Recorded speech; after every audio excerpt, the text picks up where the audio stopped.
Bom, gente, estamos de volta aqui com o terceiro e último bloco deste programa, à distância, presencial, virtual, fenomenal. É o seguinte, no último bloco, o João estava fazendo uma pergunta e eu, meio que malandramente, deixei para esse bloco a resposta. Refaz a perguntinha para quem não viu. Então, a pergunta era sobre como o League of Legends é um jogo que já está há bastante tempo aí rodando, se tem reflexos disso no competitivo, se os jogadores são aqueles mesmos de sempre ou se tem muita gente nova entrando, gente que começou há poucos anos atrás. Não, tem bastante gente nova. É engraçado porque são os meninos que acompanhavam aquela primeira leva de jogadores, eram fãs e assistiam, e hoje eles estão ocupando o lugar deles. É bem legal, assim, tá tendo uma renovação muito grande no cenário de novos jogadores. Estão surgindo meninos cada vez melhores e é uma leva bem promissora, se a gente pode dizer assim. Você segue essa linha? Você, quando foi para o League of Legends, como é que você entrou em contato com o jogo?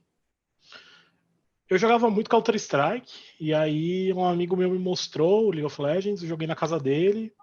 Cheguei em casa, baixei na minha casa, comecei a jogar que nem louco. E aí, como eu falei, tentei ser profissional, tentei ser jogador, achava que podia.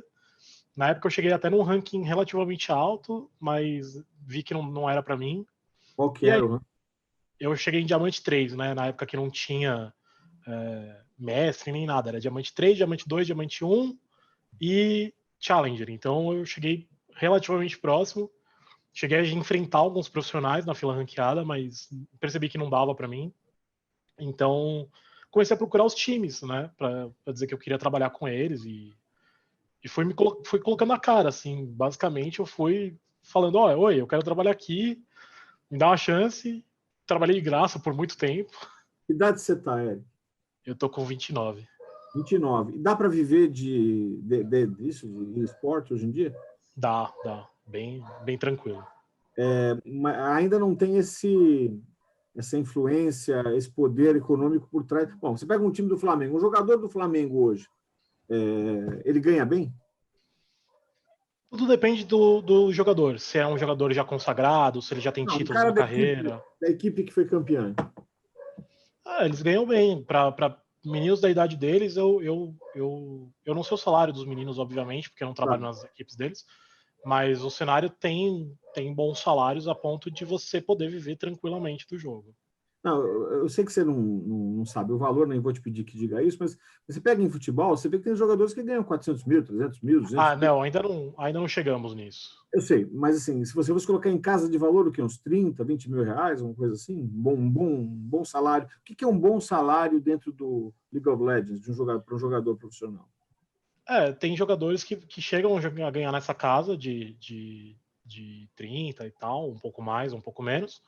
E aí são os jogadores que têm mais mídia, que trazem um retorno midiático para o time. Então, de novo, muito parecido com o futebol. Quanto mais o cara fez na carreira dele, mais ele consegue barganhar um bom salário nas equipes que ele vai entrar. Eu te pergunto isso porque muita gente vai para o futebol meio que iludido com essa coisa do vou ficar rico, né? Você o Neymar. Uhum. E aí, desde o início, ele já vai com sua fonte. E às vezes, esse valor, no caso do esporte, pode ser um molhinho a mais, uma atração a mais. Pô, eu gosto de videogame, sou bom nisso e ainda posso ganhar dinheiro, não é que nem o futebol, que a proporção da primeira é muito menor, né? Não vai, eu digo que não vai mudar a vida de ninguém ser jogador de League of Legends. Você vai ter um bom salário, provavelmente maior do que você conseguiria em idades menores em uma carreira tradicional. Então, 17, 18 anos, naturalmente você num trabalho tradicional, você não ganha muito bem. Mas um jogador promissor pode ganhar muito bem no League of Legends. Então, eu diria que há uma possibilidade de ser bem pago, bem remunerado. Depende muito de você, das suas conquistas e do que você traz de mídia para o time. Como você entra nisso? Como você entra para ser um jogador? Aparece. Seja bom, esteja no destaque das filas ranqueadas, jogue em campeonatos menores, o que for possível. Mas tem uma porta de entrada? Não, vai no site e tal, que lá tem informação. Ou vai na associação não sei das quantas. Dá uma dica para passar para o pessoal aí. Não tem uma porta... Estou aqui, cadê? Ninguém vai me ver. Não tem uma porta de entrada assim fácil, que escancarada. Como eu disse, tem que jogar campeonatos menores e se destacar nesses campeonatos menores. eu posso dizer é que os times estão sempre de olho para novos talentos, porque a gente vive, os jogadores se aposentam e a gente precisa repor. Os times, a maioria tem times B, que a gente chama de Academy. A gente está sempre de olho. Eu estou sempre de olho em campeonatos menores para trazer novos talentos.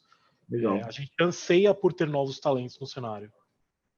Eu tenho 3 minutos e pouco para acabar aqui o programa. Preciso falar umas coisas contigo, rapidinho, que me interessa. A gente está tendo esse ambiente todo aqui por culpa da pandemia, claro, as restrições de isolamento, né? Isso, você sabe que no futebol houve uma parada bruta e quando voltou agora, inclusive, o campeonato alemão, sem ninguém no estádio, aquela coisa meio estranha, comemoração de gol a meia distância, uma coisa totalmente diferente. É um novo normal. Como é que a Covid afetou o esporte, o e-sport? O League of Legends a gente ficou 2 semanas sem jogar o campeonato. Ele era presencial. E na volta ele foi todo online. É uma das boas coisas do esporte eletrônico, que a gente pode continuar a nossa vida online, porque o jogo é online, né? Então, por sorte, a gente foi afetado, mas não muito. Logo voltamos às nossas atividades, porque possibilita, né? O nosso meio possibilita que seja tudo online. Então a gente continuou o campeonato de forma remota. Vocês fazem treinamento, assim? Estou mantendo a tua linha do futebol. Futebol, o cara vai lá, treina todo dia, tal, tem aquele horário fixo, palestra do diretor, e tem isso também? Como é que é a dinâmica? Sim, tem tudo isso. Treinam todos os dias, tem atendimento com psicólogo, com fisioterapeuta, nutricionista. Então, tem toda uma equipe por trás para que os jogadores possam fazer somente o trabalho deles, que é jogar.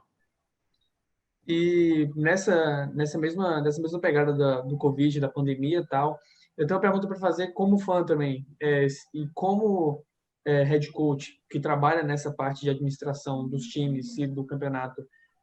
Você acha que ter esse novo formato por conta da pandemia interferiu no resultado? Eu acho que pode ter interferido um pouco.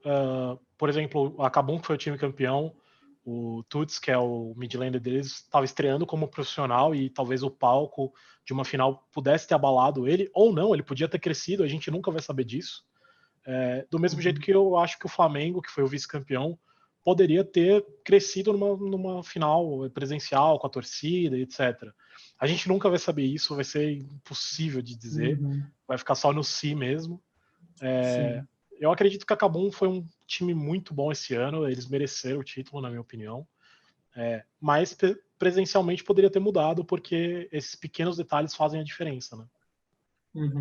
Bom, Eric, nós acabamos aqui. Obrigado pela tua entrevista, por perder essa meia horinha com a gente aqui, né? Acabou sendo Eu que agradeço.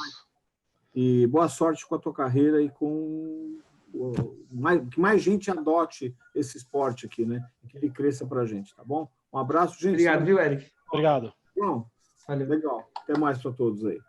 Até mais. Tchau. Tchau.